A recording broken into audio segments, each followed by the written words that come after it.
Hello and welcome everybody to Merlini's Mailbag episode 17. The title of this one is Magnus, Carta, Laying Down the Law. And this is actually a special episode. This is not a user submitted question, but this is an issue that I felt like I should be addressing. So, to move on, I am going to talk about gameplay bugs and potential and abuse and how it relates to the competitive scene. So there will always be bugs and potential ways to abuse bugs in game, and there are numerous bugs in Dota 1. Firstly, there's like Earthshaker filtering off the map that instantly crashes the game. Same with Dragon Knight attacking a gem in dragon form that also instantly crashes the game, or they used to. And those were actually game-breaking bugs, because if you were losing, then you could just crash a game, and then if you didn't have a save, which it doesn't save every minute like Dota 2 does, the game would just be over. You'd force a remake, and you could really get off to an even playing field by just resetting the game. But in Dota 2, we've seen our fair share as well. We've seen bugs with Quelling Blade, Phantom Lancer. We've seen Armlet on Spirit Bear, Puck's Phase Shift, and Chronosphere. The list goes on and on. Some of these are fairly clear cut, but who's to say that certain things like fissure blocking to creep ancients or clockwork cogs to prevent creeps from going to the lane, who's to say that these should be banned, or these are like game breaking bugs and these are abuses, or is it simply just another strategy? So some of these things were certainly banned in almost every tournament that I knew of in Dota 1, namely fissure blocking the ramp to prevent creeps from entering your tier 3. But I mean, it's allowed in the game, isn't it? So I don't know. It's a very gray area as to what is a bug, what isn't, and the potential for abuse is pretty high. But keep in mind that these are only the bugs that we know about now. How about in the future, or when new items or heroes are implemented in the game? And again, there will always be bugs and potential ways to abuse things in game, and players, organizers, and Valve, everybody needs to be prepared and prepared on how to deal with them. So how do people and entities respond and utilize this information? Players, first and foremost, they want to win. Being a former competitive player myself, I will do whatever it takes to win, provided it's within the confines of the game, and provided that it isn't explicitly stated against in the tournament rules or whatever rule set of whatever tournament I was playing in at the moment. Some of them had like 2 scythe max, some of them had no Necronomicon limit, and those would definitely alter our strategies at some point or another. Secondly, tournament organizers. So tournament organizers have obligations. They have obligations to sponsors, among numerous other entities, and sometimes they're unwilling to stick their neck out and be the first to deem something unfair. I mean, sometimes it's very clear-cut cases, but for like those borderline cases, they usually just don't say anything about it. After all, if a Valve allows it, why shouldn't they? They just want tournaments to run smoothly. They want everybody to be happy, and they want good games. And one other thing is they want people to show up on time too, but they are unwilling to enforce starting on a schedule sometimes, and us viewers have to suffer. But they're because of how ineffective some of their tactics are. For example, Join Dota Pro rating. I pretty much think that's a complete joke. Occasionally, we'll see tournament organizers take a stance, though.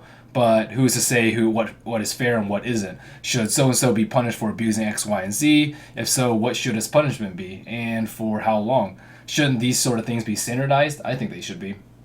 And lastly, Valve. Valve is the objective party that rolls out hot fixes for game-breaking exploits. And I think that IceFrog and the rest of Valve has done an exceptional job thus far in addressing gameplay issues, and everything that I've seen as an issue has mostly been taken care of. But this isn't about me or what I think is an issue with the game. It's about the spirit of fair play, the balance of the game, and we all want an exciting back-and-forth game, and bugs and game-breaking exploits and abuses all ruin this.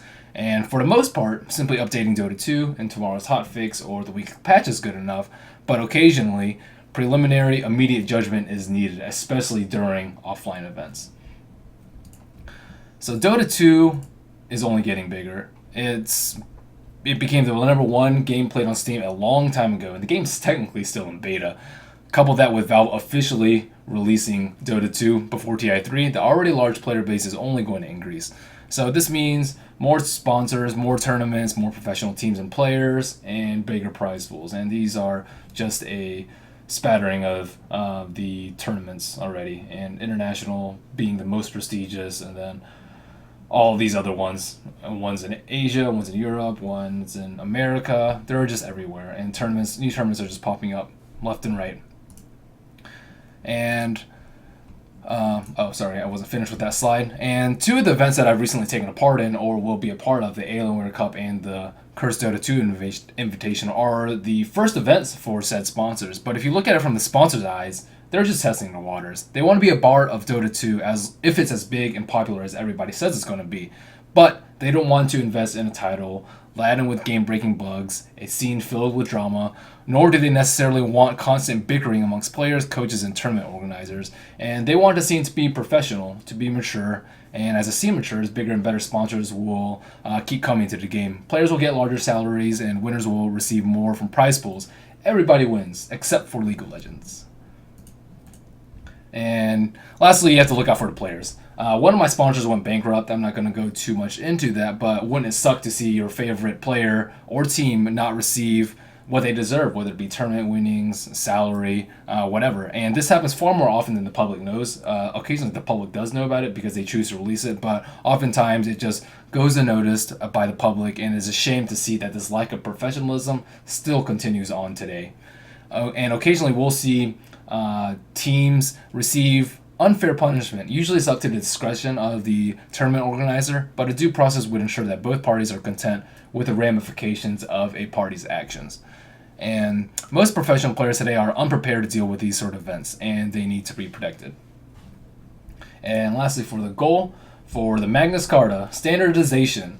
This is a link to the tournament rules for the TI3 Western qualifiers, which took place, I believe, in early May, and this is posted on Cyborg Matt's site.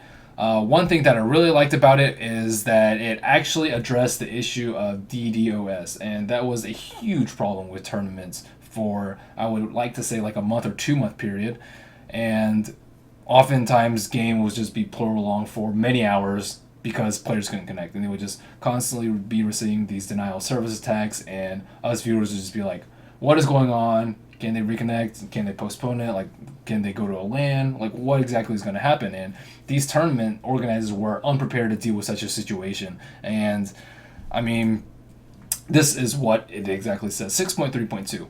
If during a match a player is not able to reconnect for reasons other than a reconnection bug, the team will have to play without that player. It doesn't explicitly state if you receive DDoS attacks, then you can't play on, but I mean, it's pretty clear what it is referring to, especially around the time that it was released. And it gives a clear rule and stance as to what teams must do in the event that they can't secure their connection. It's not up to me to determine whether this stance is incorrect or correct, but I would hope that they, speaking of the tournament organizers, would be prepared to deal with this sort of event if it's been happening for a couple of months. Keep in mind that this was happening for a couple of months. Imagine if they were dealing with something for the first time, how unorganized that would be. And I'm just glad that they had some sort of resolution to this in the TI3 Western qualifiers. Again, I don't know whether it's the right resolution or not, but I think there should be some sort of resolution for it. I don't want to tune into a Dota 2 stream and then be like reading a book or something that I don't want them to be doing when I should be watching a Dota game. That's just ridiculous.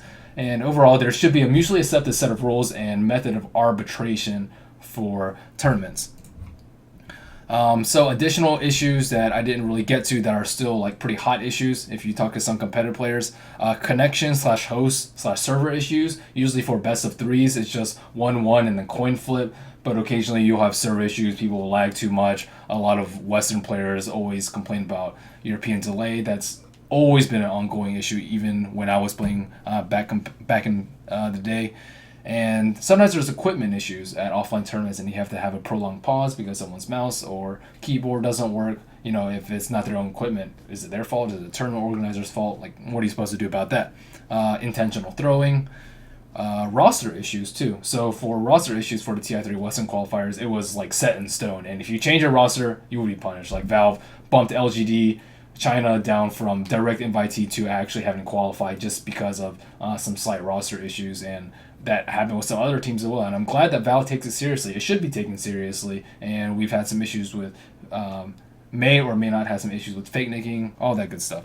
Also, and lastly, unsportsmanlike conduct. It's a penalty in the NFL, and although it may be funny at times when you see some shit talk. I know I laugh occasionally. Okay, sometimes they're just completely unacceptable. And if we want to see esports grow and evolve as a sport, teams need to be more professional as a whole. So thanks everybody for watching. This episode was on the Magnus Carta, laying down the law, and just a standardized set of rules for unexpected events that may occur in Dota, whether it be just random disconnects, whether it be bugs. There's always going to be issues in Dota, and organizers, players, everybody needs to be prepared to handle these sort of things. And I'm just trying to raise some sort of awareness to these things, just so we have a smoother experience overall when it comes to tournaments being played, and a better viewer experience for people that are interested in the competitive scene.